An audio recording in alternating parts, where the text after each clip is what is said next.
I'm just going to put this other light on 2 seconds. No worries, mate. There we go. That is a nice looking chair as well. You've got not only like spare keyboards hanging sideways, but the nicest chair that we've ever had interviewed. So even if this turns to shit, we can just take a screenshot of that chair and go, "It's a nice chair." What do you mean if this turns to shit? Fucking hell, Shane.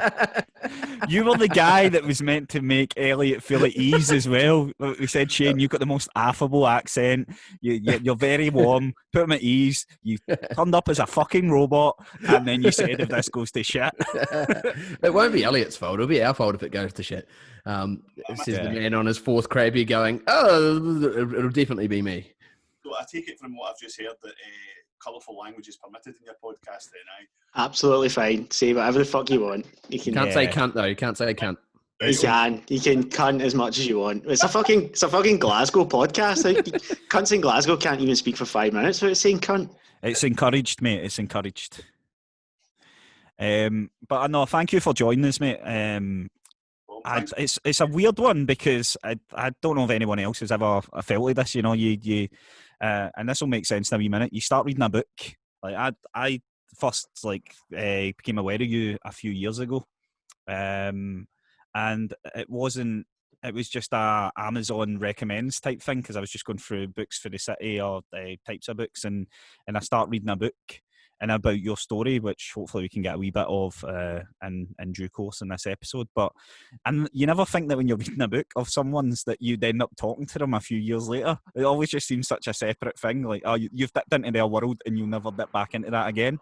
And a few years later, I'm sitting on a podcast with you.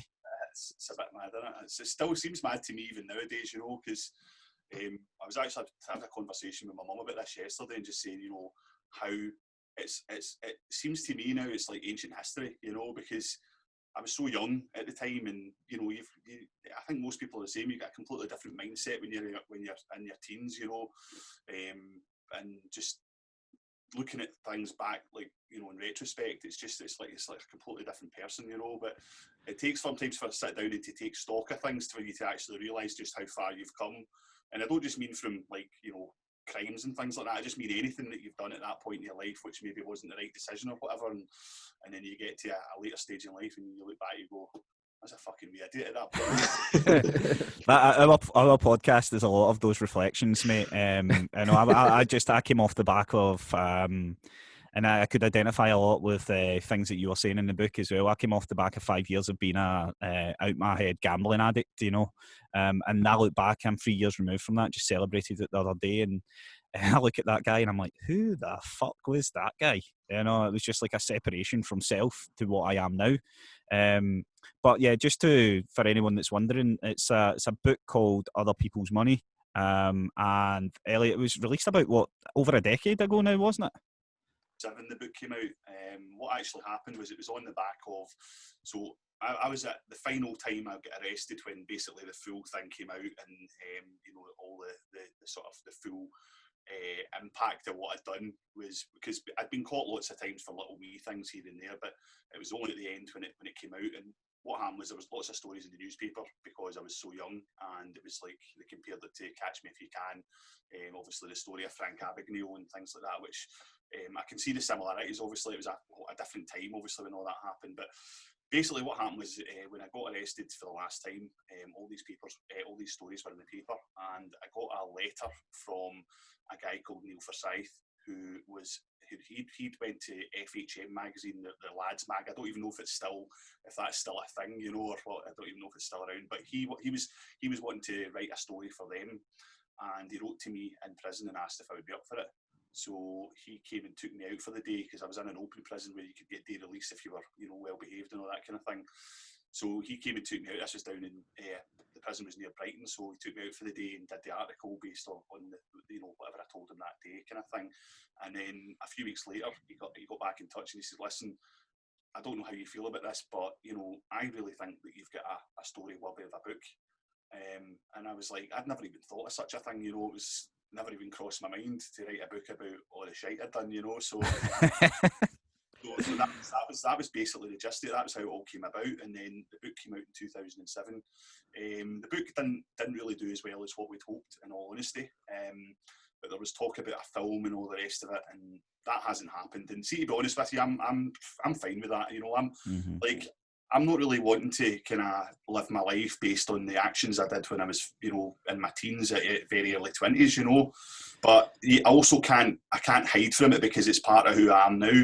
And let's be honest, you can't go writing books about stuff and then not expect for people to want to speak to you about it. So, you know, I've made my bed in that regard, but it's fine. I'm cool with it, you know. Just the film thing, I'm not too fussed about. If it happens, it happens. If it doesn't, then, you know, it's fine.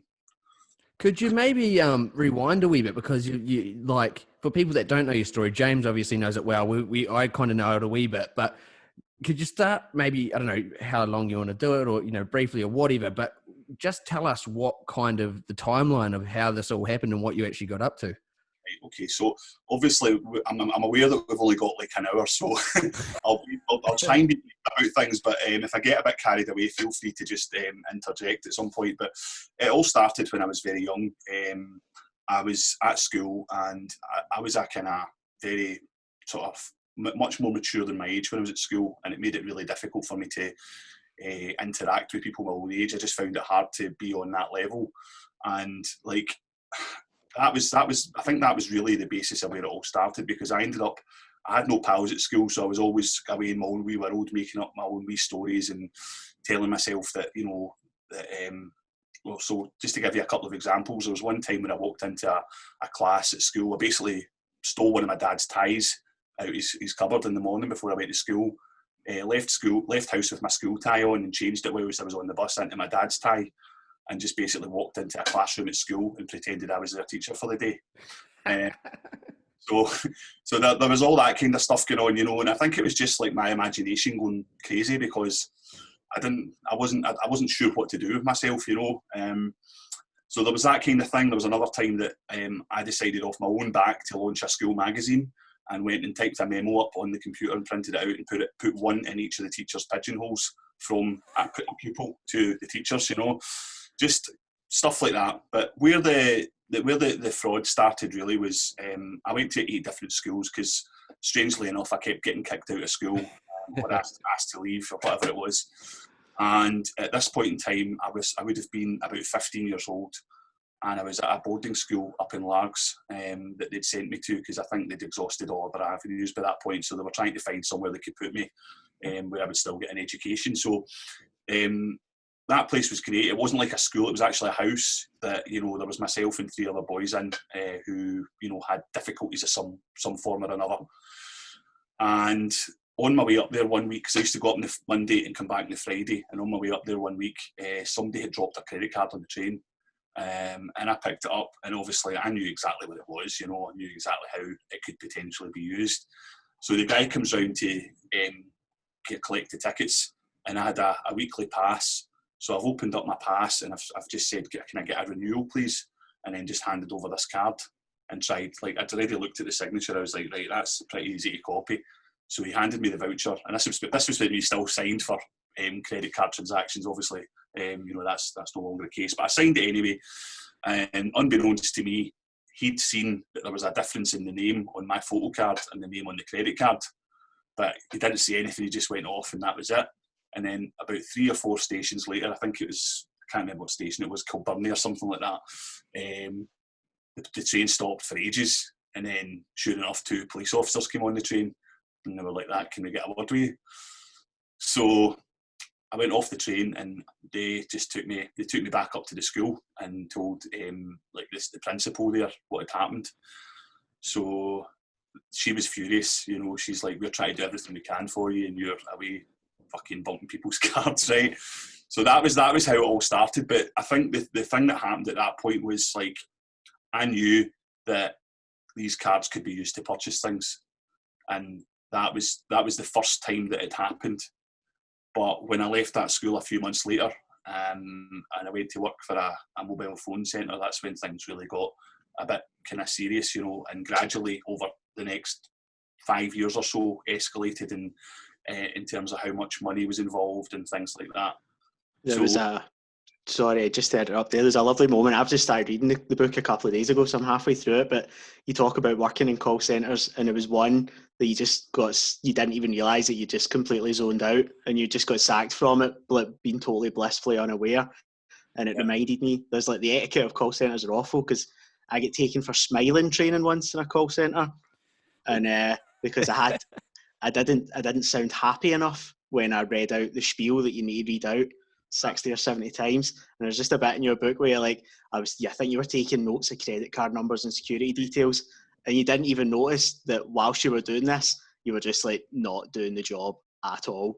And and it was like you were surprised when somebody came up and was just like, mate, we're going to sack you just now, by the way.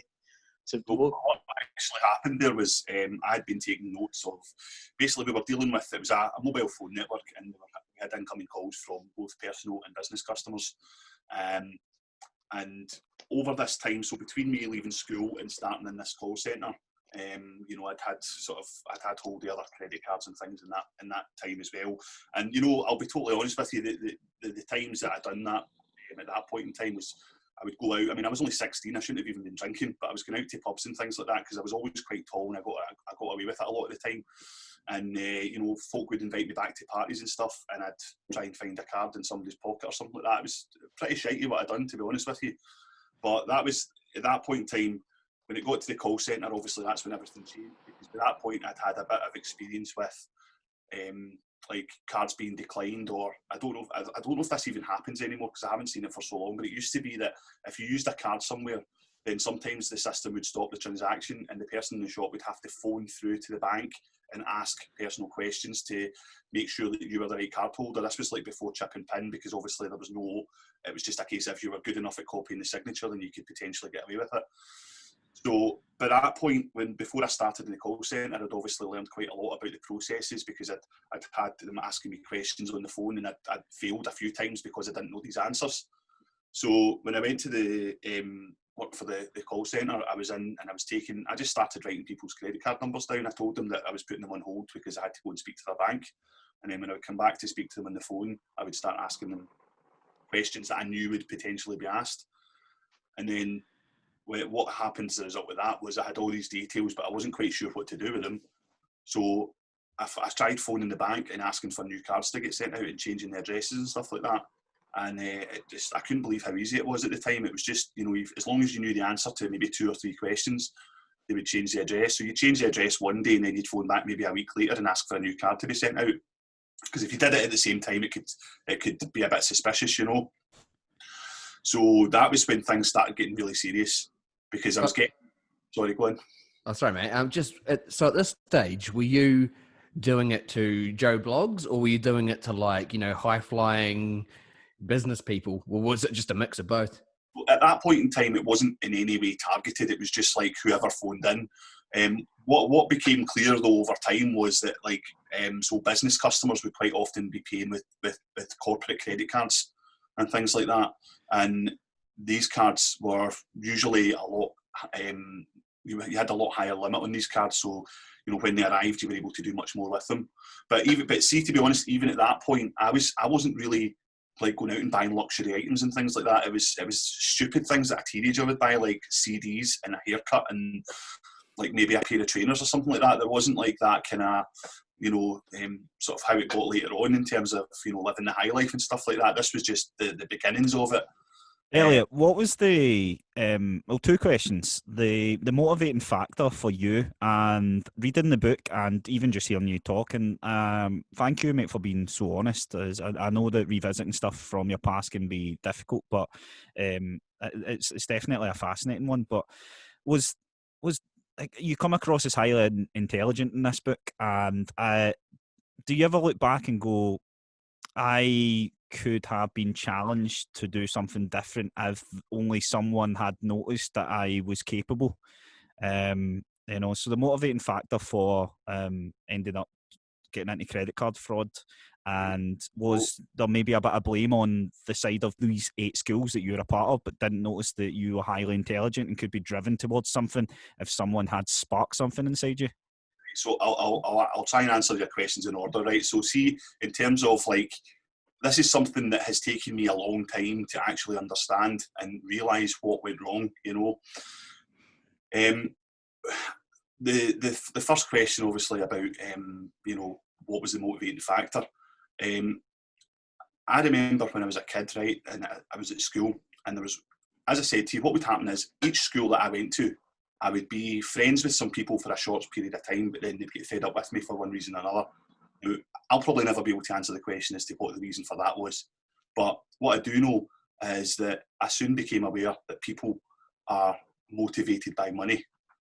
So I think, and again, this isn't something I would have known at the time, really, but probably if I'd thought about it at the time, I could have come up with the answer. But looking back at it in retrospect, it's clear to see that I was of the opinion that if I could have money, that I would be able to buy people things and in turn buy their friendship and their loyalty. And obviously that is something that, I'm sure you guys all know as well. It doesn't work like that in life, because all you do is you attract the wrong attention and the wrong people. But even there were people that I met throughout the whole time that, that some of them are still friends now, only one or two to be fair, but that weren't interested in that. But I did attract a lot of people into my life who were, even, they didn't know what I was doing, obviously, but they just thought that I had lots of money and that I was the guy who would walk into the pub and buy everyone champagne or pay for cocktails for the full place, and that was the kind of thing that I would do, because it made, having went so long in my youth without having any friends around me, it made me feel that these people were friends, even if it was just for a short period of time. It made me feel that way. So I think there is an aspect to that. There is also the aspect of that for a long time I thought there was something wrong with me and that I wasn't, I wasn't worthy of having friends because there must be something up with me. So I think there was a part of it that made me feel better as well, just like being able to go out and splash out in material things that, don't even have anything from that time really. So it's like, it's not as if it made any difference to my life, but as a young adult and a teenager, it made me feel good, even just for a short space of time. These things become outward symbols, don't you? So you think that the perception of you is defined by having the good gear or buying people the shots or having the champagne bottles. So for some reason, before, like I'm 34 now, before you realise that, you think that this is the importance that you have in the world when it comes to materialistic things, or how much money you've got or what you can achieve through monetary terms, when in actual fact, we all realise as time goes on that that's not the most important thing. It's definitely not. I mean, like, to be honest with you, there is still a wee bit of that in me even today. I mean, I was round seeing a couple of friends last week, socially distanced, of course. I need to add that whenever I tell anybody this. But that's not going to be anytime soon, is it? It wouldn't be the worst crime discussed in this hour, Elliot. Don't worry. We've not even got to Shane yet. So my best mate got married last year, and I was round seeing them a couple of weeks ago, and his wife, she's just a really cool person. She's able to kind of put a stop on you and say, hold on a minute, do you realise that actually maybe it was this? She's quite like, she's got a good way of thinking about things. And she was like that. She says, do you not realise that, see, like, because they know me really well, they've known me for years, and they know that, like, I'm the type of person who I do still think sometimes that it's nice to show people that you appreciate them. Mm-hmm. She was saying it doesn't have to be from buying us a gift or anything financial kind of thing, do you know what I mean? And when she said that, I was like, it made me think about, what maybe I'm still thinking sometimes in that way, that I do need to, because I was quite honest with her, and I said, the thing is, it terrifies me, the prospect of losing friends, because you mean so much to me, and they really do, but the fact that I think that because of the fact I never had any friends when I was younger for a long, long time, it's terrifying for me, the prospect of maybe me doing something stupid and losing a friend, Yeah.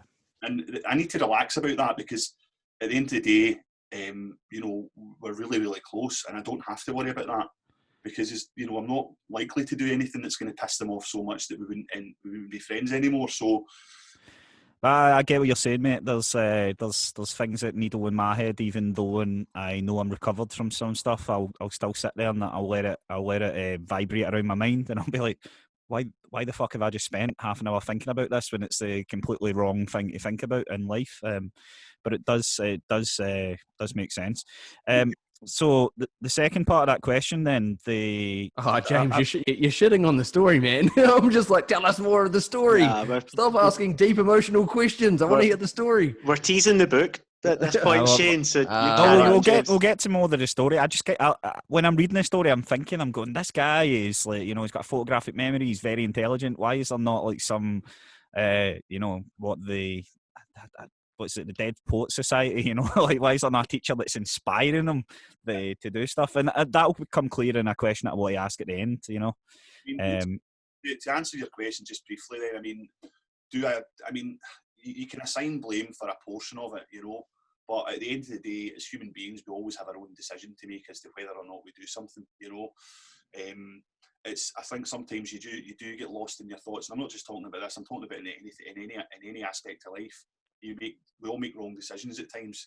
Mine were huge, you know, but having thought about it over the last few years, I think that there was a lot of things wrong with the way that the education system processed me as an individual, because they sent me to a special school at one point, and it was full of kids that were, you know, running about punching the walls, and that was never me. I never had any issues like that, you know. I had two teachers in my whole time, all these different schools, who treated me like a proper person, you know. I had a history teacher at one of my secondary schools who took me aside one day, and he obviously saw that I was having a hard time and finding it difficult, and he said to me, "Listen, Elliot," he said, "what you need to understand about you is," he says, "you're just a bit different. You're just a bit eccentric, that's all. There's nothing wrong with you," you know, and that made me feel a lot better, you know. So he became like a confidant at that school, and as a result of that, history's been one of my favourite subjects ever since. I don't know if you've found that happens. The good teachers are the subjects that you ended up quite liking, you know. Economics for me. Was it? Yeah. So I had another teacher, Fiona Mackay, as well, who was an absolute star. I met her for the first time in, God, it must have been 20, 25 years, about 2 years ago, and I remembered her phone number from like all that time ago. God knows how, but I just remembered it. And I phoned the number, and she answered, and I was like, "Is that Fiona?" And she said, "Aye." And I said, "It's Elliot Castro here." And she's like, "Elliot, how you doing?" Blah, blah, blah, you know. So I says, "Listen, would you let me take you for lunch?" I took her for lunch, and I gave her a huge bunch of flowers, and I wrote a wee card saying, "I just want to say thank you so much for what you did, because you were a light in my life at a time when things were very dark." Amazing. You know, and she burst into tears, and so did I, because it was really emotional, you know. But I think teachers have got the power to be a really positive force in your life, but I had a couple of arsehole teachers as well who were the complete opposite and made my life absolute hell, you know. Yeah. And I don't know how they got away with it, you know. But that's it. As I say, I'm not, you know, you can't keep thinking about, oh, what could have been, what could have been, what could have been. But the short answer to your question is, yes, I do assign some blame to them, because I think they should have had some course that they could have put me on, or some way they could have sorted things out to maybe put me in a school for people who are a bit more creative and things, because God knows I was good at telling a bloody story. That was exactly. For sure. And this brings us back to what Shane really wants to hear. So you're 16. Shut up, James. You're 16. You've kind of, you know, there's teachers there that could have drove you forward in a more productive way, but you're obviously heading towards something different. You just elaborate a wee bit more over the next 5 or 6 years then. So basically what happened as a result of the whole thing with the call centre and all the details, basically that taught me that people would give their details away if they were confident that they were supposed to be giving them to you. So where that went was, I at the time fell out with my parents. I was always falling out with them, not because of any reason other than I was just doing things that they didn't want me to. I mean, I was 15, 16 years old, and I was going out and sometimes not coming back till 1, 2 o'clock in the morning. You know, I'm very grateful that I always had, there was a lot of love in our household. You know, we didn't have much, but there was a lot of love. You know, my parents looked after us, and they had their problems too. They fell out quite a lot and stuff like that. But as far as me and my brother were concerned, we always had clothes on our back, we always had food on the table, and we always had a roof over our head. So we didn't really, you know, we didn't suffer in that regard. But I was just a teenager, you know, and teenagers, you end up, you can be a wee arsehole when you're a teenager, you know. You think you know everything, doesn't matter what anyone else tells you, you know the best thing, and that's it, you know. So I was about probably 17 or 18, and I decided to up sticks and go down to Manchester. Why Manchester? I really don't know. But I left the job, obviously. I took this notepad with all the details in it and buggered off. And then over the next, I don't know, 2 or 3 years, I just went travelling all over the place. But the notebook that I had, obviously the details in that notebook, they weren't going to be around forever. And slowly but surely they diminished, and I was left with nothing. So this was, for anyone that hasn't read the book, this was details that allowed you to access credit cards of people, and then subsequently amounts of money off those credit cards, but you were burning through them at a rate that this one, that one, which in itself is very fucking clever. But because I obviously didn't have anywhere else to stay, and the thing was, a lot of the time the only way for me to get physical cash was to go into a pub and get cash back. So you go into a pub and get 50 quid cash back, and then you go into another pub. Or I used to know exactly from looking at the credit card terminal what the floor limit on it was and how much it would allow to go through without connecting to the bank. So sometimes even if a card was cancelled, I would still be able to get money off it if I knew a certain machine. A lot of them had limits of, like, if it was over £50, it would connect to the bank. So if you just went in, you would buy a drink and you would get £40 cash back. So I mean, how did you know this stuff? Was it just through experience, or did you study it? I don't know. It was just through trial. Really, like you got to. There was different types of terminals. Obviously it's all chip and pin now, but back then it was all mag stripe transactions. So you would get to know, and then eventually what would happen is, as well, if a card was cancelled and it kept getting used, then every couple of months or something, the terminals would get updated with all these card numbers that shouldn't be allowed to go through. So you would no longer be able to use them. Can I ask a little bit about your mentality then? Because just from my perspective, you're the worst listener I've ever heard, James. I'm just like getting into it, and James like, tell me about cheese. No. I can't even return clothes. Or if they've asked me ever to sign in my bank card, I'm like, I'm shiting myself. So. Like, were you never like terrified when you walked up with someone's credit card and try to swipe it through? Things. I mean, yeah, you would like. I mean, there was always a chance it could go wrong. Every time you did it, it could go wrong.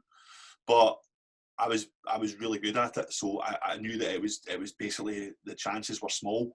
Because what I would do is I had safeguards in place as well to make sure that I was doing everything I can, or everything I could rather, to make sure that the chances were very slim that anything would go wrong. So especially later on when it became like the big money, getting into jewellers and buying Rolexes and things like that, at that point in time, that was really quite serious. And obviously what I would do, I had little, as I say, safeguards. So for example, I'll just run you through a couple of them. So if I was travelling anywhere, if I was going on a flight, I would always phone. So this was before the internet was the way it is now, right? You would book flights. A lot of people still book flights on the phone. So I would phone up the airline and I would say to them, so say if it was British Airways, for example, I'd phone up British Airways and I would say, hi, it's Craig here from the desk at Glasgow Airport. Our systems are down at the moment and I'm just wondering if you could check a booking for me. So they would then go and type in the booking reference and come back and say, so what is it you want to know? And I would just say, what class is it in or whatever. Just something. But sometimes they would come back, well, only happened once or twice, but they would come back and say, actually there's a marker on that booking, it's potentially fraud. So that happened towards the end of the time, and I just basically booked a flight from a different airport. So there was little things, like if I stayed in a hotel as well, I would always knock the door before I went into the room. I would knock the door and say, housekeeping, just to see if there was anyone in the room. Fucking hell. Just go on, sorry, it's nice, like kind of what James has said there about like being terrified and stuff. In the book, it seems to almost go out its way to not glamorize it, but to point out those kind of stresses and anxieties, like about, I was really terrified when this happened and I was really terrified when that happened. And there's also like beautiful naivety, like this sounds like, and it is, it's like this is a fucking massive scam that's going on, worth thousands of money. But the first time you went abroad, it was what, $4,000 on flights to Toronto, but you bought clothes assuming that it was going to be freezing. That's right. And it's the height of summer, so you've spent a fortune on fucking winter clothes, expecting to walk out into this like snowy fucking utopia, but you still got this like teenage naivety where you don't grasp that. And I think that's what's just so fucking remarkable about the story, is that you forget that you are essentially just like a wee guy when you're doing all this. It's funny because see now when I meet people that are that age, I think when I meet folk that are, you know, young guys that are like 16, 17, 18 years old, and I'm like, I just shake my head sometimes because it's, you know, it is even to me, like sometimes self-analysis is difficult, but just when you look back, you think, fucking bullshit wee bastard I was, you know. the nerve to go and do half the things I did, you know. And do you know the fact is, see, even now, right, I wouldn't do it now because I'd be frightened out my nut. I wouldn't be able to. But I think part of the reason for that as well is because, see, back then I didn't have anything to lose. You know, I didn't feel like I had anything to lose. So it's easy to just go and take mega chances like that when you don't have anything to lose. You know, and that's how I felt about my life at the time. Now I've got so much to lose, you know, and I don't just mean from going back to crime, because I would never do that again, but just like decisions that I make on a daily basis. You know, am I going to speed down the road and overtake that guy or not? And I don't, because I know that it's not worth the risk, you know. So it sounds like you were kind of almost kind of pushing your luck a little bit and seeing how far you could take it. So you were saying just then, like, you know, Rolexes and stuff, how much bigger did it get? Like, so you've gone to Toronto on a trip. How much bigger does it get than that? So I think probably in terms of like money value and like, you know, impressive purchases, if you want to put it like that. I lived in Belfast for a while. I stayed there for about a year, and at one point I went to, just for no reason, I didn't even have a driving license at the time, but I got a taxi to take me down to the BMW showroom in Belfast. And I was looking at, I think it was a 7 Series or something. It was the top of the range BMW at that moment in time anyway. This would have been 2004, so I think it was like, I looked at a 5 Series and it was an 8 Series, or I can't remember anyway. And so I didn't know how to drive, right? So the salesman's like that, he said, do you want to take it for a test? And I was like, yeah, that sounds great. And then I says to him, you know, he's like, why don't you go jump in? And I was like, but I don't have a driving license on me. He's like, that's fine. I was like, no, do you know what, would you mind driving it? He's like, if you want. So see, now looking back on that, I'm like, who fucking goes to take a car for a test drive and asks the salesman to fucking drive it, you know? But anyway, we got back to the showroom and I bought the car. It was like 37.5 grand or something it was. Did you ever pick it up? Got arrested. So they, you know, You're arrested for driving without a license. Try to hire that guy as a chauffeur. What? You must have a few other mental stories like that as well. Then, during the piece.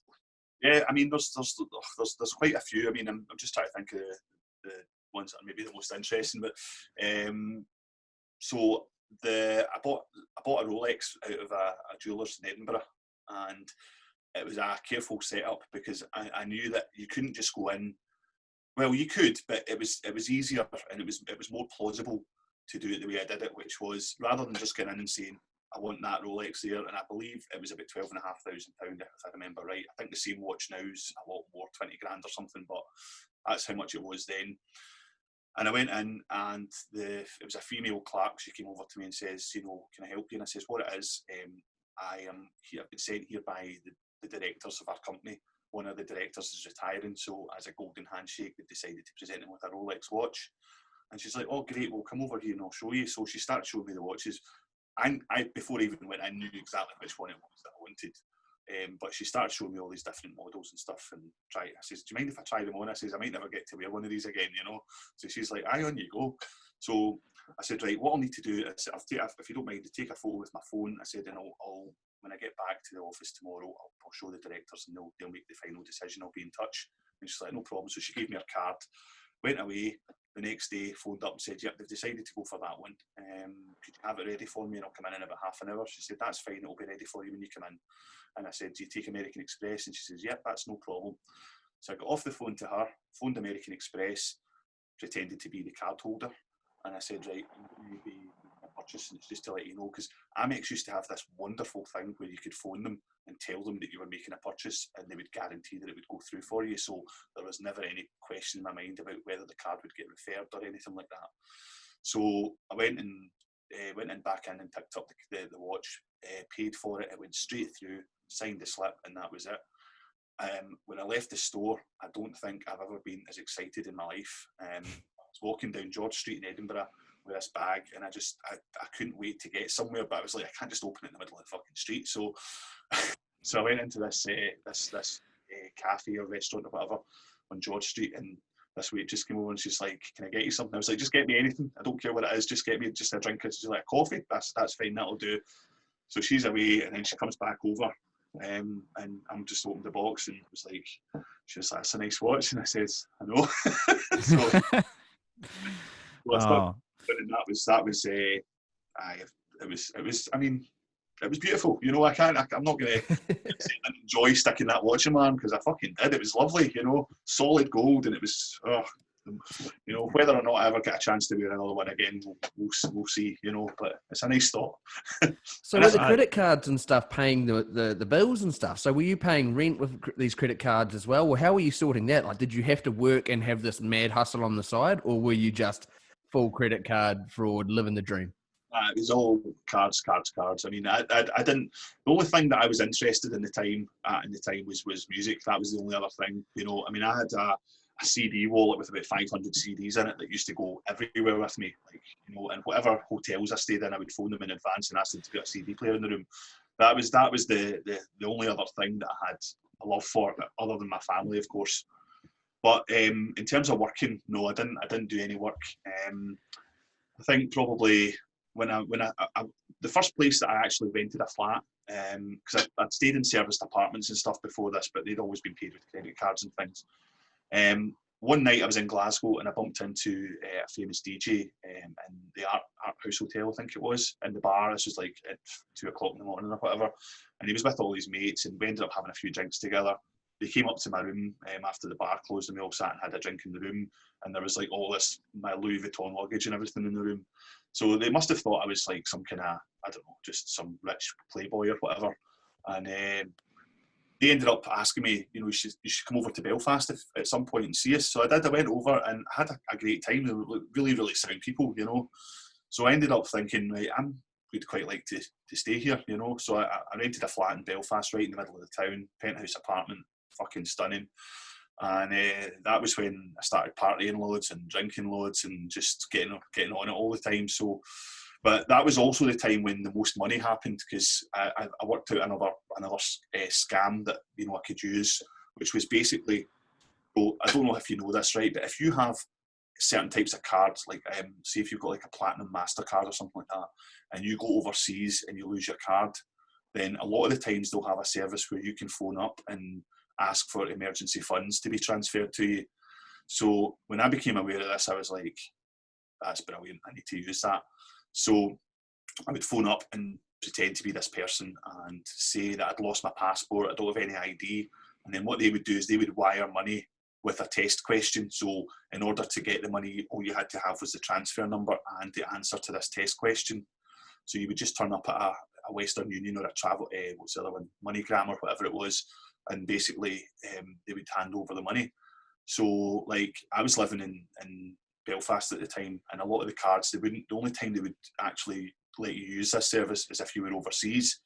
But obviously the Republic of Ireland is another country, so I would say I was in Dublin, and then they would send the money, and what I would do is I would sit on the phone for like a full day, phoning hotels, like fancy hotels, really fancy hotels like the Ritz and Dorchester and all these kind of places, and get like you know, people's personal details, and then phone up and do this thing where they would send money.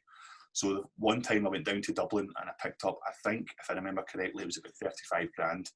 In one day, just spent the whole day going around all these Western Union locations picking up cash, and back up to Belfast and stuck it in the wardrobe in the room, you know. So that was crazy. But the problem was at that point that I'd started drinking a lot, and I wasn't really, I think people ask me, well, why do you think it went awry? And I think the reason for that is because I actually had enough of it.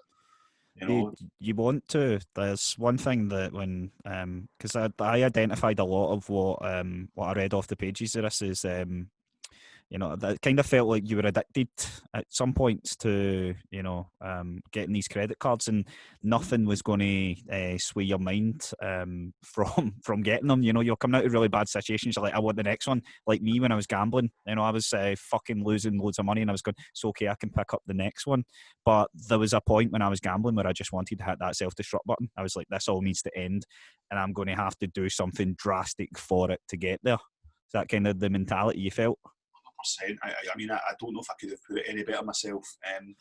What happened with me was that there was a couple of people that I got to know really well when I was in Belfast that I became really good friends with, you know. And I mean, to put you in mind, like, I was living a lie, you know, like people that knew me, like, so I was friends like with one guy in particular. I won't say his name just out of respect and privacy for him, but there was one guy that I became really, really friendly with. Like, he was probably at that point the best friend I'd ever had in my life. But it was depressing for me because he didn't really know who I was. And, you know, I used to tell stories about, because people would obviously ask you when you're living that kind of lifestyle, like, what do you do for a living? You know, and you can't turn around and go, well, I'm a fraudster, because that doesn't really cut it, you know. So I told people that I was involved in hotel consultancy management, because it made sense why I was staying in all these hotels. You know, that was the best story I could come up with. Yeah. I was feeling a bit more fanciful. I would tell people that I worked for the Ministry of Defence, leave them to come to their own conclusions, you know. But the where it got to a problem for me was what basically happened at one point was this friend of mine, just call him John, for example, right? He came up to me and said, listen, he said, people are talking about you. And I said, oh, really? What are they saying? He said, people are saying that you're up to no good. And he said, is that true? And I said, no, of course not. Of course not. Don't be so silly. And this friend of mine was with me when I finally got arrested. He came over to Edinburgh. We were supposed to go to Amsterdam. This was the time I was talking about earlier on when I phoned the airline and they said there was a fraud alert on that ticket. So instead of going to Amsterdam, we ended up in fucking Edinburgh. Woohoo, you know. But, basically, went to Edinburgh and we woke up the next morning and I said, listen, I'm going to pop out for half an hour, but I'll be back shortly. And the reason I did that was because I knew exactly what was going to happen that day, which was I was going to go to Harvey Nichols and I was going to buy loads of clothes. But I couldn't let him potentially see what card I was using if it was in someone else's name. So I went across to Harvey Nichols and passed over this Amex card. And you had to buy gift vouchers from a customer service desk. So I was like, can I have £2,000 worth of gift vouchers, please? And so she started putting it through and then she was like, have you got any other ID? It's a fair question, you know, you're buying gift vouchers, but I was like, do you know what? I actually don't. I says, but it's fine. I says, what to do? I says, it's phone American Express. They'll clear everything up. They'll tell you it'll be absolutely fine. So she's got on the phone to Amex, who then spoke to me. I've answered all her questions. All good. Puts the phone down. She hands me the vouchers. And that's, as far as I was concerned, that was the end of it. So I went back to the hotel, picked up my mate. I was like, let's go and we'll have a look about some clothes. Because he was right into his fashion and that as well. So went into Harvey Nicks with these vouchers, and unbeknownst to me, what had happened in the meantime was that I'd left and she had ended up phoning American Express back and saying, listen, something's not right with this. I've just got a feeling that something's not right. And Amex then phoned the real card holder, who was like, nah, there's no fucking way. I did not buy £2,000 of gift vouchers out of Harvey Nicks. So all that had happened in the meantime, and I was oblivious to that. So me and my mate arrived, went up to the menswear department. The manager, who always used to come out and see me, because every time I went in, he would come out because I would spend like $2 or $3 grand a time. He used to come out and see us. So he's like walking around, and I was like, you know, just giving it, I'll try this, I'll try that, I'll try that. And that's what he used to do, go around the whole menswear, and I would just try loads of stuff on and take the stuff I liked. So at one point, we were about halfway around, and I says to him, I'm just going to need to go and use the toilet. So I went into the toilet, locked the cubicle, and about 3 or 4 minutes later, I was like, shit. So I've opened the door and this guy was standing there, and he's basically took my arm. He's like, we need to speak to you for a minute. So he's took me out, and I've talked myself out of loads of situations with police officers where I should have been arrested. Maybe at least 3 or 4 times I managed to talk my way out of it. But this time was different because I had about 6 or 7 different identities in my wallet. So there was no way I was getting out of it this time, you know. But in all fairness, the worst thing that came out of this was I've walked out of the toilet with this police officer holding my arm. I've came out and I've saw my mate with another police officer holding his arm, and he'd done fuck all. You know, he didn't know. He really didn't. And he just looked at me and went like that. And I was like, it broke my heart, because even just thinking about it now, to be honest with you, because I knew that as soon as that happened, he knew, you know. He'd believed me when he'd asked me, are you up to something? And I'd said no. And he believed me about that. And obviously that made clear to him that that wasn't the case, you know. And he didn't speak to me until about, I don't know, 5 years ago, roughly. Made contact with him on Facebook. And I saw him for the first time, it wasn't last year, but the year before. He came over to Glasgow with his missus. You know, but it upsets me a bit, because I wonder what could have been there, you know. Like, we were really tight, you know, really, really tight. And, you know, it was just obviously, he ended up having to get his parents to pay for a flight home and everything. It was just, so, you know, I thought some people say, do you think it was a victimless crime? And I say, well, you know, truthfully, I'm not really that bothered about the banks. Like, as far as I'm concerned, they screw people over every day. I'm not saying that makes it right what I did, but it's hard for me to feel sorry for them. Who I feel sorry for are people who picked up their statements and saw that, you know, they'd spent $5,000 that they hadn't spent. And my mate, who ended up, you know, losing a friend that he had confided in and believed, and my family, who were losing their minds because I kept getting arrested, you know. So it wasn't completely victimless, but that's kind of the things I feel bad about, are the people who did suffer as a result of what I did, you know. And that's a very isolating life, isn't it, Shane? Do you want to go say something? Yeah, I was just going to say, like, so when you heard that knock on the toilet door, had you been expecting that? Surely, you know, you'd been doing it for a couple of years. Had you got over that fear, or did that fear get worse? And was there a relief once that had happened? Because you'd kind of gone, well, fuck, you know, I no longer have to stress out. I no longer have to fear the worst because it's happened. I think what, because I mean, that was like the final time I got arrested, you know, and what basically happened after that was I got sent on remand to a prison in Edinburgh. I was there for 2 weeks. The cops had fucked something up, so my lawyer got me out. And that whole 2 weeks, I was very upset. I was in tears almost every day, because I realised how much I'd lost that time. And that was genuinely the first time that I felt I'd lost something, because I had made a couple of genuine friends. You know, so that was the first time that I felt a sense of loss over my own actions. I got released out of prison, and there was 2 police officers waiting there to take me down to Manchester for a warrant for an incomplete probation order. I got to court there. They gave me a court lawyer. He was shit, so I sacked him, and I had to give my own case to the court, and they believed everything I said and let me out again. Got taken downstairs, and there was another police officer there this time to take me to London, and that was where this detective who'd been chasing me for the last 5 years and putting all the bits and pieces together, came into the cell to get me and take me down to London to face my charges. And he came into the room, and it was the most weird thing that's ever happened, because most of the time the police arrest you and they're just huckling you and that's it. They don't really want to speak to you or whatever.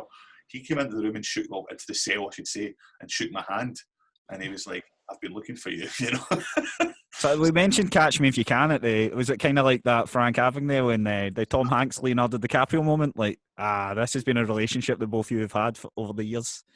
I'd never met him, you know. I'd never spoken. It wasn't like that where he'd spoken to him on the phone and all that. That hadn't happened, but I knew he was after me. Yeah. Because someone had let slip. And in fact, that's what it was. So I'll tell you this wee story as well, because I think it's quite funny. I got arrested in Canada, and I was jailed over there for a period of time as well. Right? I'll not go into the reasons why, but just basically it was the same thing. It was fraud. And what happened at the end was I got ordered to be deported from Canada. And they don't tell you when you're being deported for security reasons, right? I think it's something in case someone tries to stop the deportation or something. I don't know, but they never tell you.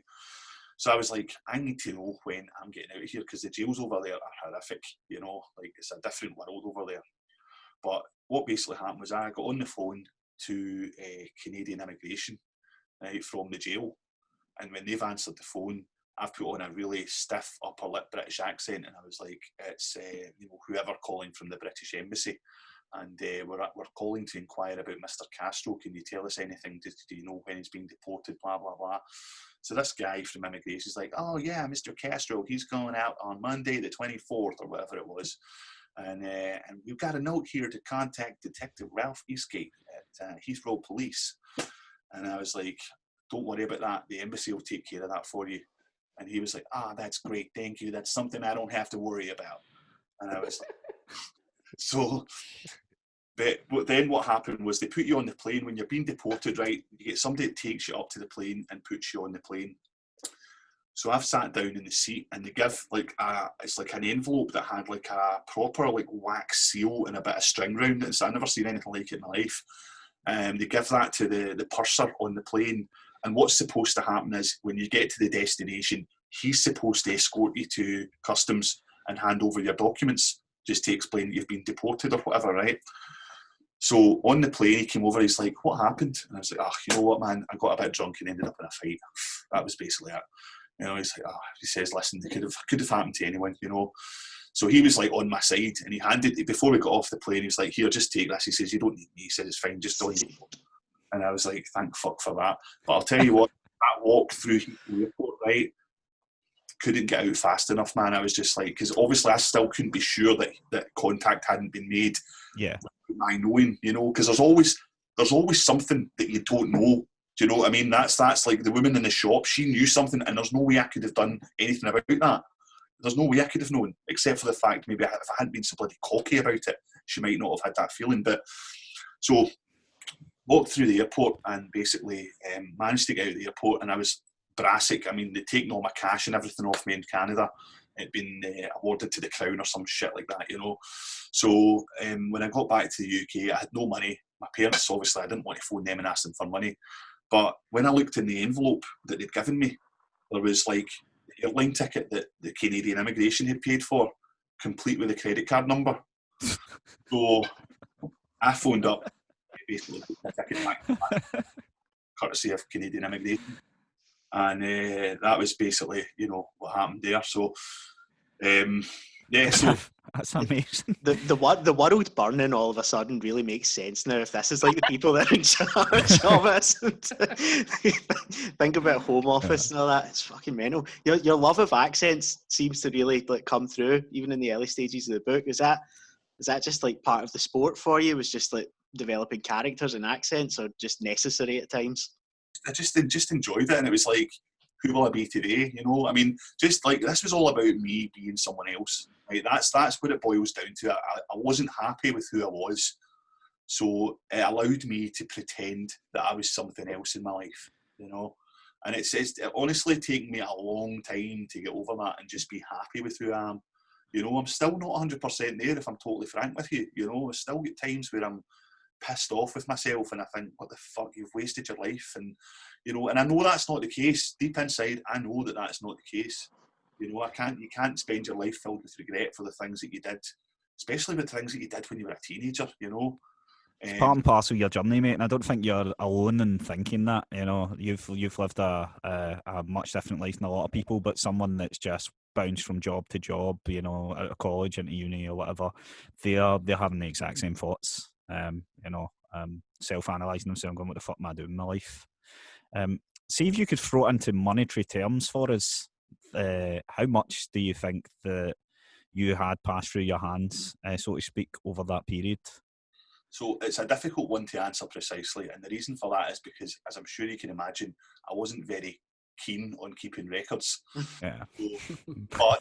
So all I can go on really is what the police estimate was when my case was presented at court in 2004, and what they reckoned it was around about £2.5 million roughly.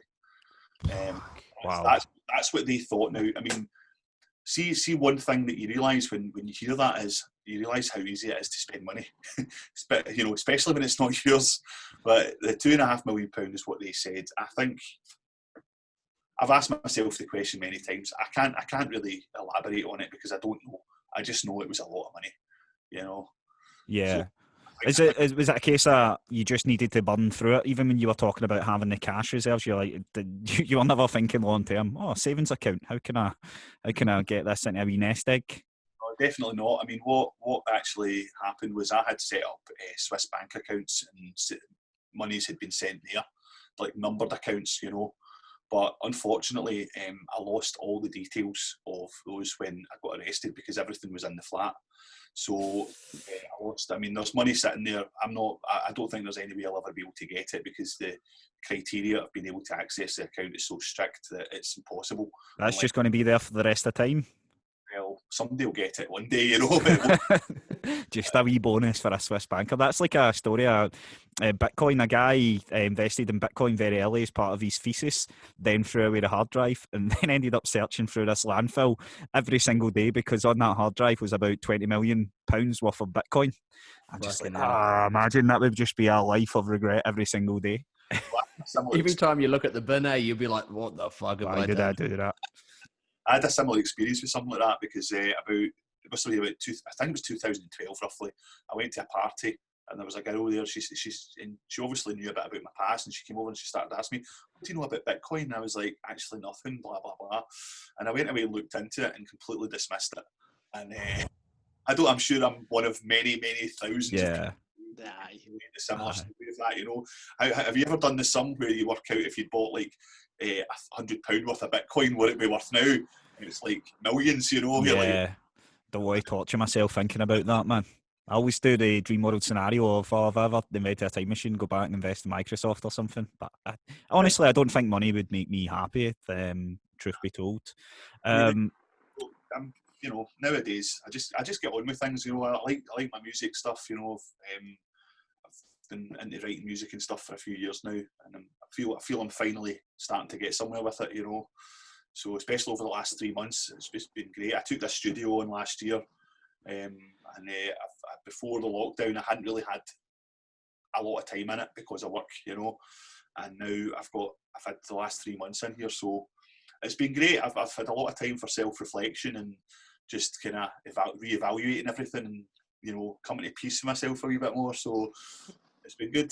I listened to the single yesterday. So it was at the end of April. We released Liberati, and it was just great. It's like fucking 80s techno, fucking excellent tune. I hadn't heard any of my stuff, but that's good. Yes. So are you planning on working on an album, or obviously you can't gig and tour just now, but so is that just the plan in lockdown, is just to make music? I've been doing a live broadcast every Friday night, which I'm going to start after this interview's over. And basically, I do that every Friday night at 8:30. So how long I'm going to do that for will really be dependent on how long people listen for, you know.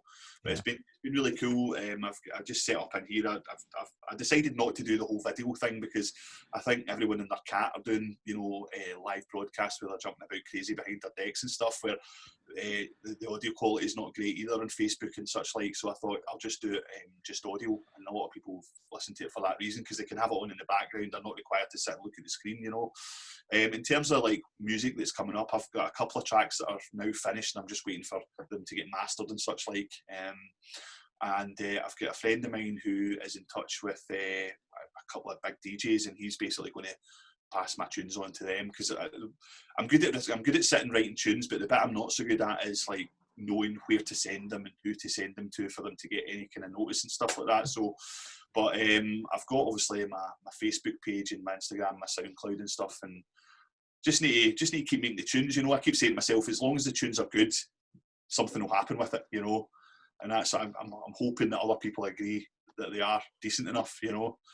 So, but I do miss DJing. I've got to say, I really do. I miss it because it's just, you can sit in a studio and do it, but it's just not the same. You know, it's great. People chat away and, oh, that's a brilliant tune. What's that called? And it's great, you know, but it's just not the same. It's just the energy's not the same. You know, I just wish this lockdown would hurry up and finish, man. It's. Don't we all, mate? Don't we all? Who's your musical inspirations then? Who's your the guys or girls that you follow?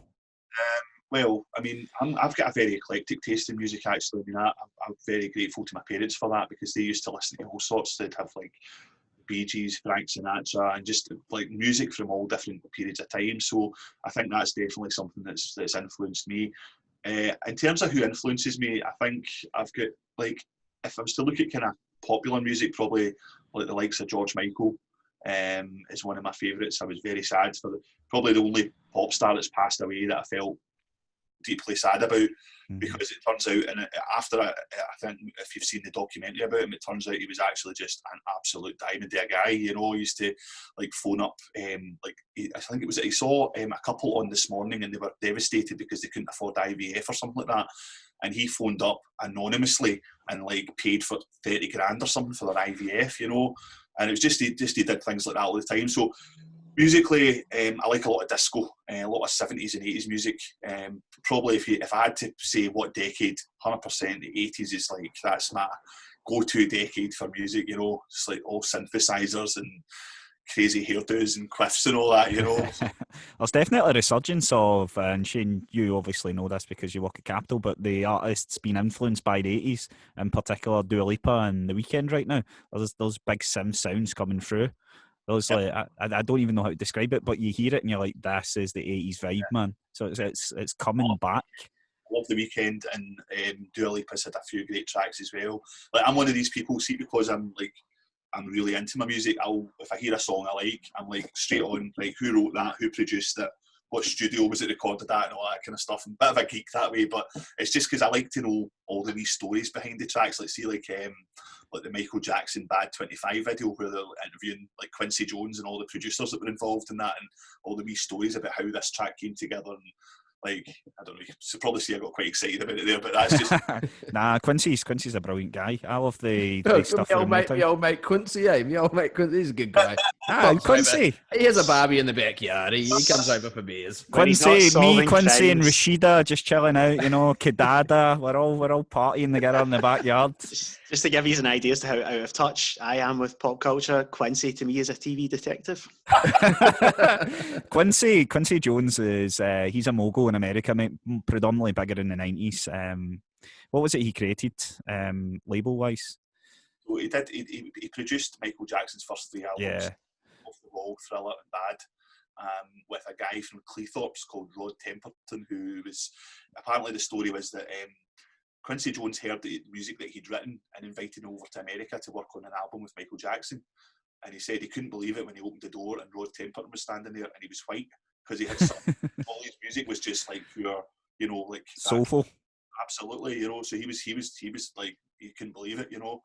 So there's a lot of, in terms of musical influences, you know, I like my 80s stuff, I like disco music. I love stuff with a nice groove, you know. Nice. And that's I mean, I don't always manage to emulate that myself, but I certainly give it my best shot, you know. Definitely, mate. Definitely. Just before we wrap up, because I'm conscious of time, is your family still in Battlefield, Elliot? Well, my parents have separated now. Sadly, they split up about 10 years ago, but still very good friends, you know, which is great. And actually, it's a wee kind of, now that it's over and done with, it's you know, it's a lot better than it was before that happened, sort of thing, you know. So they get on better now than they ever have. But to answer your question, my parents still live in the south side, but not in Battlefield anymore. No, because I've been in Battlefield for what, 3 years? 3 years in August I've been here, and it's dead weird reading the book just now, and a lot of it centres around your family home in Battlefield, and it's like the guy Neil Forsyth that writes it, and he's writing a chapter about, I think it's the first time he meets up with your mum, and he's talking about Battlefield in Mount Florida, and they're like, I fucking quite like Battlefield, man. You're making it sound, it sounds like the fucking Wire or something. It's quite nice. It's came up. Has it changed a lot? That's one thing actually that, you know, like, see, when the book was being written, right? I'll be honest with you. When the book was being written, I was meeting up with him, or we were doing interviews over the phone, right? And sometimes I was like still up for the night before, partying and stuff. So I could, if I'd given that a bit more thought, I wouldn't have allowed it to go to press like that, because it made it seem as though we came for nothing. I think, don't get me wrong, I think he was trying to use artistic license just to, I don't know, just to embellish things a little bit, you know. But that was one thing it did. I'll be honest, I haven't read my book for a long time now, and it's because I know it'll be painful when I pick it up. I know it'll be maybe not necessarily painful, but it will be emotional for sure.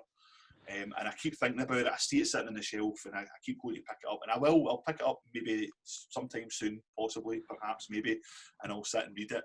And I think that sort of thing will probably piss me off now, you know, because it's like, Battlefield's not a shithole, you know. There's like areas in Glasgow that are far worse than Battlefield, 100%, you know. But I think that was the reason why, you know, he was just to kind of try and make it seem a bit more like rags to riches sort of thing, you know. Don't get me wrong, we didn't have much when we were growing up, but we were always looked after, you know. So That's the old school parenting in Glasgow when you come from either lower class or lower middle class. Your parents always did right by you, no matter. And I sit and I look at that now and I'm like, I'm maybe a bit selfish with my money, but see, if I had kids, there's no way that I would have lived the life that I lived. You know, I'm a bit more frugal with money, but they always had stuff on the plate for us, always had great Christmases, and you're like, how the fuck did they do that? I mean, I've got a lot to thank my parents for, you know. I know that some people might be of the opinion that, you know, well, obviously wasn't that great because look what happened to you. But, you know, I don't care what anyone says, you know, parents have a certain amount of influence over their children. But when you get to an age where you start wanting to make decisions for yourself, it doesn't matter what the fuck your parents say. If you're setting something, I think especially boys, I think we're terrible for it, you know. Like, we can be complete arseholes, you know. And I mean, I put my parents through some really hard times, you know. I can't imagine what they went through thinking, fuck, my son's in prison, you know, could be getting bum raped or whatever, you know. Like, yeah. Things like that. Sorry if that was a wee bit graphic, but you know what I mean. Listen, that happens. Well, Elliot, why don't you? Because obviously there's a lot of good, funny stories in amongst what you said there. But the reality was you ended up in prison, and what was that like? It's it's scary as fuck. I've dreams. I've dreams sometimes of getting in prison. And I'm like, this would be it for me. I couldn't survive that scenario. It is shite. I mean, there's no other way to put it. It is not nice, you know. Like, I mean, it's not meant to be nice, don't get me wrong. You know, you do something wrong, you go to jail, you've got to say, well, you know what, I fucked up. This is what I pay for doing that. But the prisons in this country, now, obviously, it probably have changed quite a lot since the last time I set foot in one, but, you know, they weren't that bad. Like, it was horrible because you lose your freedom, you know. Young offenders, because that was the first type of prison I went to. If you're aged between 18 and 21, you go to YOI. And that was quite hard because, again, it was mixing with people my own age, and I didn't have anything in fucking common with them at all. Most of them, you know, there was a lot of scumbags in there that like raped grannies and stuff like that, and done all sorts of really, really nasty things. And I actually had a conversation with a friend of mine, like, see, everything I did, I know now when I look back on it, I've beat myself up for years about it, but I know now that when I look back on it, and the one thing I know is that I never intentionally set out to hurt anybody. You know what I mean? And I know that, so I've managed to cast off that I'm a bad person and all that kind of crap. But prisons in Canada, my God, man, mental. I mean, it's a completely different thing over there. You know, like you're locked in a cell 24 hours a day, pretty much. Jesus. You get out for your meals and that, and like you basically get your meal in a tray flung in like a cage. You know, so you're allowed out of your cell into this external cage, and they put your meals in there. And there was like, I was very fortunate because I got in with the guys that ran the wing. It was like a group of Portuguese guys, and they were like the guys that ran the wing, you know, they were fucking deciding what happened and all the rest of it. So I got in, I made a wee deal with them where I would arrange for their missus to go and pick up money outside, and then they would provide me with fucking tobacco and stuff like that. So so that was fine. I lucked out there because it could have been worse, you know. There was people getting killed and things, and it was fucking crazy, you know. So, but I think probably the worst thing about prison is like it's just that you've got nothing to do. Every day feels like 3 days, you know, because it's that long. You've got nothing to occupy your time with except for maybe sitting and read books, and it's just shite. Anyone who comes out, I hear it all the time. Prison's a doddle, you know, or not now I don't, but you know, previously. Would you say that then? Did it have a rehabilitation effect on you, or were you obviously because you'd built those friendships and you didn't feel like you had nothing to lose? Was that the to use it again, the motivating factor for you to be on the straight and narrow afterwards? Like, I want to retain these friendships, I want to grab onto this identity that I've got from this perspective, or was it prison that rehabilitated you? I think there was a bit of both, to be fair, because I mean, you know, you learn as you go along. You know, that's a fact. It doesn't matter what you're doing, you still learn from your experiences. And certainly for me, when I was in prison, when I moved into adult prisons, which I was in a couple of times, you would see people who were like 60, maybe sometimes even 70 years old, and they were always in and out. And I was just like, that's not going to be me. I'm not letting that happen to me. But, you know, see, in all honesty, right, that book fucking saved me. Because see, when I came out, if that hadn't been the case, I would have probably went back to it. You know, I would maybe not 100% sure that I would have, but I might have done, and it was certainly a high chance. But when I came out and started writing the book and stuff like that, it gave me something to focus on. And obviously, once the book was published, I was like, well, that's it. I can never do it now because everybody knows the story. That's how obviously not to the same extent. That's how I feel about gambling. I was a secret gambler, so that's why I identified so much with you. But when people know that you're a gambler, and the tipping point came a few years ago, and everyone ended up knowing, I can't go back to that because people notice the signs. People, you kind of stop yourself because you don't feel like you've got the secret identity anymore. You can't be these two different people. Is what I'm saying. So you've already put that in place not to do it again. Kind of asked me a question. You didn't actually ask me, but it was kind of, I felt as though you were trying to ask me earlier on, like, did I feel that it was an addiction? Yeah. Like, even I think back to it, it's like certain moments. I mean, there was a time when I went into a bank in Belfast, I handed over a credit card and asked for $3,500. Right, so she's away doing her bits and making the phone call to the bank and all the rest of it. And I was literally standing there, my heart was going 10 to the dozen. Like, I mean, literally pounding like mad. And then see when she came back and handed me the cash, I was like, I mean, I literally, that's the hairs on my arms are still standing up now, even thinking about it, because I remember clearly how I felt at that time, you know. And it was some buzz, you know, like, because there was always that little, is it going to go through? You know, is it going to work? Am I going to get fucking caught? You know, and it was just so, I think that there is definitely an element of that is addictive. Yeah, you know? the money doesn't even matter. It's the moment. It's the rush of it happening. You know. I know what you're saying. It is. I mean, definitely. Like, you wouldn't do it for like a fiver. Do you know what I mean? I know, but the point where you're like, it's a chase kind of thing.